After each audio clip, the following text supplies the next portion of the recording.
नमस्कार विद्यार्थियों। इस समय हम पढ़ रहे हैं एमए फाइनल संस्कृत विषय में जो द्वितीय प्रश्न पत्र है जिसका नाम है नाटक एवं नाट्यशास्त्र। तो उसमें आपके दो नाटक निर्धारित हैं, एक बेड़ी संगार और दूसरा उत्तर रामचरितम। इसके अलावा एक नाट्यशास्त्र की पुस्तक है जिसका नाम है 10 रूपक। तो ये जो 10 रूपक नाम की पुस्तक है वह धनंजय ने लिखी है। किसने लिखी है? धनंजय। और ये जो धनंजय हैं, धनंजय विरचित है। तो अब जब आप देखते हैं ये जो पुस्तक है इसका हम प्रथम जो प्रकाश है, क्योंकि इसका जो विभाजन है वो प्रकाशों में किया गया है, इसका प्रथम प्रकाश हम पढ़ चुके हैं। और प्रथम प्रकाश पढ़ने के बाद आज हम जो चतुर्थ प्रकाश है उसकी महत्वपूर्ण व्याख्याओं में जो व्याख्या आती हैं तो वह अंतिम व्याख्या आज हम पढ़ेंगे। तो अब देखिए ये जो चतुर्थ प्रकाश है, तो चतुर्थ प्रकाश की जो महत्वपूर्ण व्याख्या हैं उन महत्वपूर्ण व्याख्याओं में ये अंतिम व्याख्या है। और यह हमारे किससे संबंधित है? यह व्याख्या संबंधित है हमारे स्थायी भावों की परिभाषा से, कि जो आचार्य धनंजय हुए हैं उन्होंने स्थायी भाव के विषय में क्या कहा है। तो देखिए ये परिभाषा कई बार परीक्षा में आ जाती है। तो क्या कहते हैं? विरुद्धैर व भावैर विच्छिद्यते न यह आत्म भावम नयत्यन्यान स स्थायी लवणाकर। लवणाकर कहते हैं लवण का जो आकर कहते हैं खजाना, और लवणाकर कहते हैं समुद्र को, क्योंकि समुद्र का जो जल होता है वो कैसा होता है? खारी होता है। और खारी होता है तो इसलिए उसको क्या कह देते हैं? लवणाकर। तो जिस प्रकार से जो समुद्र होता है उसमें सभी जो चीज़ें हैं वह समा जाती हैं और वह अपने अंदर उनको समा लेता है, उसी प्रकार से क्या है? स्थायी भाव होते हैं। तो क्या कहा? देखिए विरुद्धैः अविरुद्धैर्वा, अर्थात विरुद्धों के द्वारा अथवा अविरुद्ध, यानी अनुकूल या फिर प्रतिकूल, भावय्य भावों के द्वारा। यानी देखिए विरुद्धैर अविरुद्धैर व भावय्य, कि जो विरुद्ध होते हैं और जो अविरुद्ध होते हैं ऐसे भावों के द्वारा विच्छिद्यते न यह, कि विच्छिद्यते विच्छिन्न होता है, यह जो न माने नहीं, अर्थात जो भाव प्रतिकूल और अनुकूल भावों के द्वारा विच्छिन्न नहीं होता है वह। क्या कहा?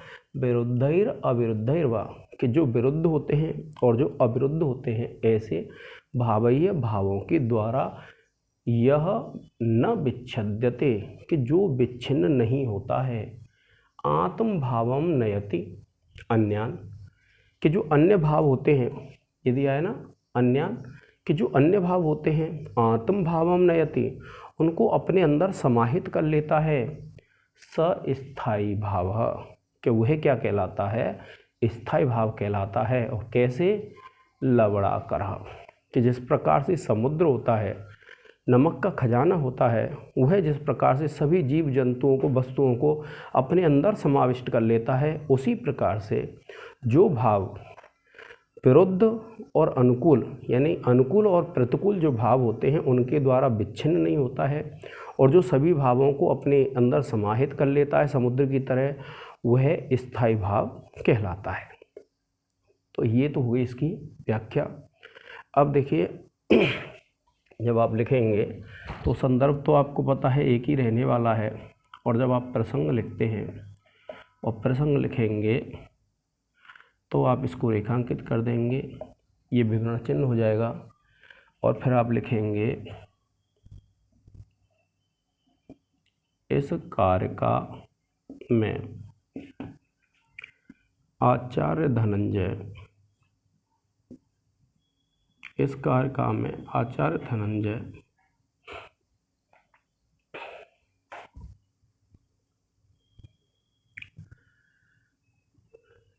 स्थायी भावों का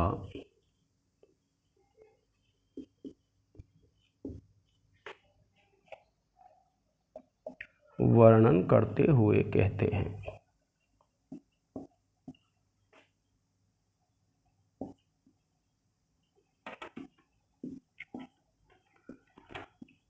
इसको एस कर देंगे और फिर आप लिखेंगे व्याख्या। अब देखिए जैसे आपने डाल दिया व्याख्या तत्व है, रेखांकित कर देंगे, ये विवरण चिन्ह हो जाएगा। विवरण चिन्ह ठीक तरह से लगाने के बाद और फिर क्या करेंगे, आप लिखेंगे व्याख्या में कि जो रति आदि भाव, क्या लिखेंगे, जो रति आदि भाव, कि जो रति आदि भाव अपने से प्रतिकूल या अनुकूल किसी प्रकार के, अपने से प्रतिकूल या अनुकूल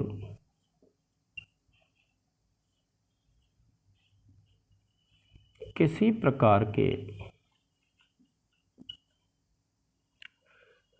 भावों के द्वारा विच्छिन्न नहीं होता है, भावों के द्वारा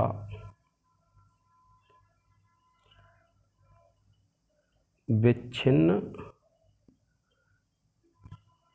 नहीं होता है,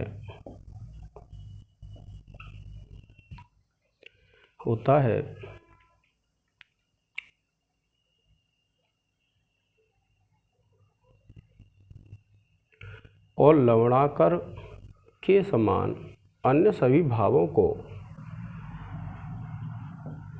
और लवणाकर के समान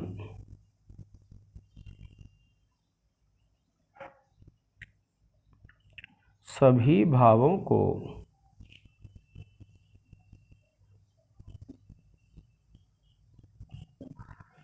आत्मसात कर लेता है।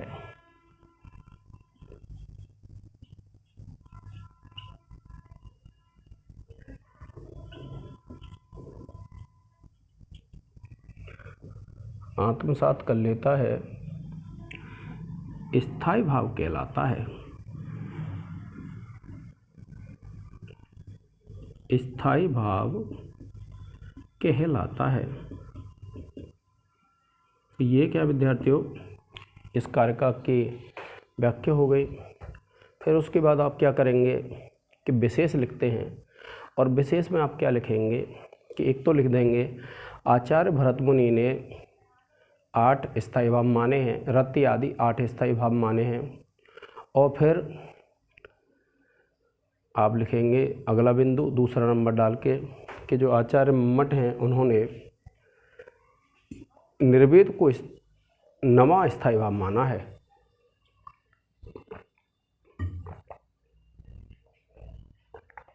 इस प्रकार से जब लिख देंगे तो आपकी इस व्याख्या की पूर्णता हो जाएगी। अब देखिए जो चतुर्थ उल्लास है, चतुर्थ जो प्रकाश है वह हम पूरा पढ़ चुके हैं। अब जब आपने 10 रूपक का प्रारंभ किया है तो सबसे पहले वो क्या बताता है हमारे लिए कि जो रूपक होते हैं, रूपक क्या होते हैं, 10 होते हैं। अब उसने बताया कि जो रूपक होते हैं वह रूपक कितने होते हैं, 10 होते हैं। और धनंजय ने फिर बताया कि जो 10 रूपक हैं उनके जो भेदक तत्व हैं, कि ऐसा कौन सा तत्व है जिससे हम रूपकों में भेद कर सकते हैं, रूपकों के भेद को समझ सकते हैं। तो उसके लिए उन्होंने कहा था, देखिए, वस्तु नेता रसस तेषां भेदकः, ये था। तो इसमें क्या है, जो प्रथम प्रकाश है उसका जो वर्णन है इसमें प्रथम प्रकाश में वो किसका होता है विद्यार्थियों, वस्तु का। और जो द्वितीय है, द्वितीय प्रकाश, तो ये जो द्वितीय प्रकाश होता है इसमें आपके नेता का और जो चतुर्थ प्रकाश है उस चतुर्थ प्रकाश में आपके रस का वर्णन है। तो हमने पहला प्रकाश और चतुर्थ प्रकाश पढ़ लिया है।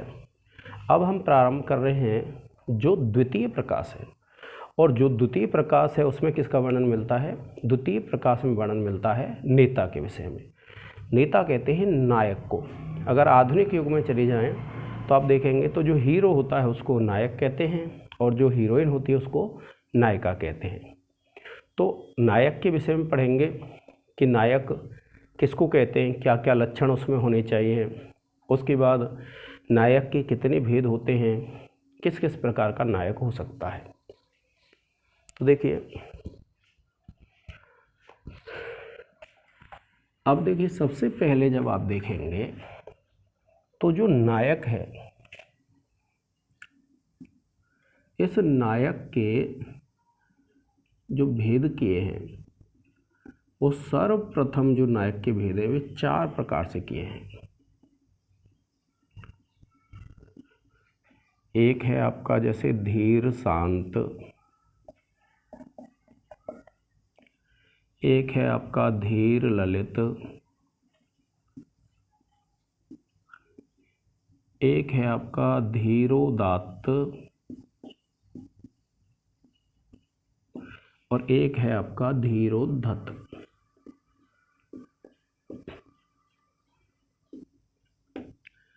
फिर उसके बाद जब इसका विभाजन करते हैं तो ये 4 जो प्रकार हो जाते हैं, इन चारों के फिर 4 भेद और हो जाते हैं। जो श्रृंगार के आधार पे, प्रेम कीड़ाओं के आधार पे नायक के कितने भेद हो सकते हैं? 4 भेद हो सकते हैं।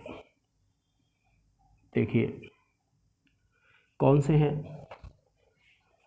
वो 4 भेद। जब आप पढ़ेंगे तो देखिए,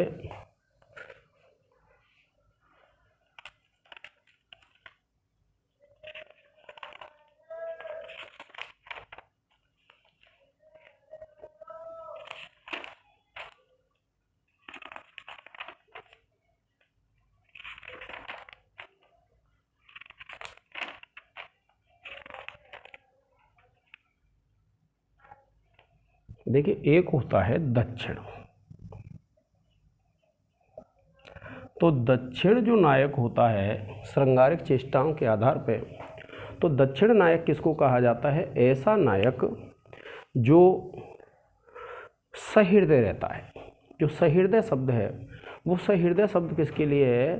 जैसे मान लीजिए किसी नायक की एक से अधिक नायिका है, और एक से अधिक अगर नायिका हैं तो उस नायक के स्नेह में उन नायिकाओं के बीच में कोई भी अंतर नहीं पाया जाए, तो ऐसे नायक को कहते हैं हम दक्षिण नायक।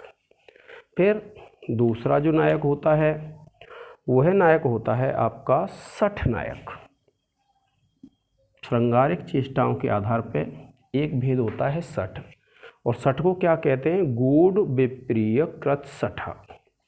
कि जैसे कोई नायक ऐसा है कि जिसकी एक नायिका पहले से विद्यमान है, और उस नायिका के विद्यमान होने पर भी वह यदि किसी दूसरी नायिका से प्रेम कर रहा है तो वह छिप कर के प्रेम करता है, और जब छिप कर के प्रेम करता है तो वह जो पहले वाली नायिका है उसके साथ क्या करता है? वह अप्रिय करता है, गलत काम करता है और अप्रिय करता है। तो ऐसे नायक को क्या कह देते हैं? हम सठ नायक कह देते हैं। उसके बाद एक नायक होता है धृष्ट, और ये जो धृष्ट नायक है, धृष्ट नायक किसको कहते हैं?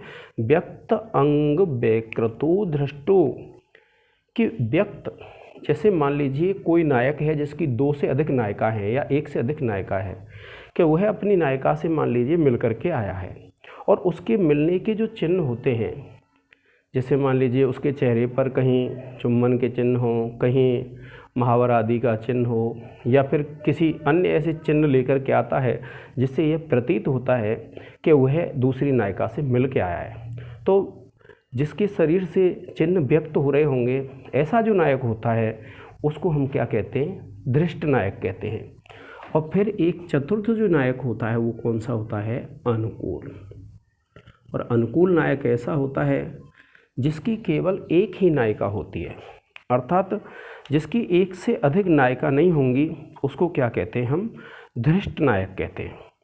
और ये जो धृष्ट नायक इस प्रकार से आप देखेंगे कि जो धीर शांत है उसके भी 4 भेद हो जाएंगे, दक्षिण, सठ, धृष्ट और अनुकूल। तो इसके धीर के कितने हो गए, 4 हो गए। ऐसे ही धीर ललित के हो जाएंगे, दक्षिण, सठ, धृष्ट और अनुकूल। इसी प्रकार से धीरोदात्त के हो जाएंगे, दक्षिण, सठ, धृष्ट और अनुकूल। और इसी प्रकार से धीरोद्धत के हो जाएंगे, दक्षिण, सठ और अनुकूल। तो इस प्रकार से जो नायक है देखिए 4 हैं ये, और चारों के अगर 4-4 भेद हो जाते हैं तो ये कितने हो जाएंगे, 16 भेद हो जाते हैं। फिर उसके बाद ये जो 16 हैं, इन 16 के भी क्या है, फिर 3-3 भेद और हो जाते हैं विद्यार्थियों। इन 16 भेदों के भी क्या है, फिर 3 भेद हो जाते हैं, जिसमें एक होता है आपका उत्तम। उत्तम को क्या है, ज्येष्ठ बोल देते हैं, ज्येष्ठ। एक होता है आपका मध्यम, और एक होता है विद्यार्थियों आपका अधम। इस प्रकार से जब आप सामान्य रूप से कथन करेंगे, आपसे कोई भी व्यक्ति पूछ लेता है, तो देखिए यहाँ तक 16 थे, अब 16 के 3 हो जाएंगे, ज्येष्ठ, मध्यम, अधम। इसी प्रकार से तो 3 और बढ़ जाएंगे, तो 16 के भी 3-3 भेद हो जाएंगे। तो इस प्रकार से जो नायक है उसके कितने भेद हो जाते हैं, 48 भेद हो जाते हैं। जब आप पढ़ेंगे और आपसे कोई सामान्य रूप से प्रश्न कर लेता है कि नायक के कितने भेद होते हैं, तो नायक के जो भेद होते हैं आप बताएंगे नायक के 48 भेद होते हैं। और जो नायक होता है, इसी प्रकार से इसमें आगे जब हम पढ़ेंगे तो सहायक नायक होता है। सहायक नायक उसको बोलते हैं जो साइड हीरो होता है। नायिका होती हैं, नायिकाओं के कितने प्रकार हैं, नायिकाओं के श्रृंगार के आधार पर कितने प्रकार हैं, किसको अभिसारिका नायिका कहा जाता है, किसको स्वाधीन पत्रिका कहा जाता है। तो नायिकाओं की जो श्रेणियां हैं जिनका विभाजन प्राप्त होता है, उन सभी को हम आगे के लेक्चरों में पढ़ेंगे। तो आज के इस लेक्चर में विद्यार्थियों इतना ही। जय हिंद, जय भारत।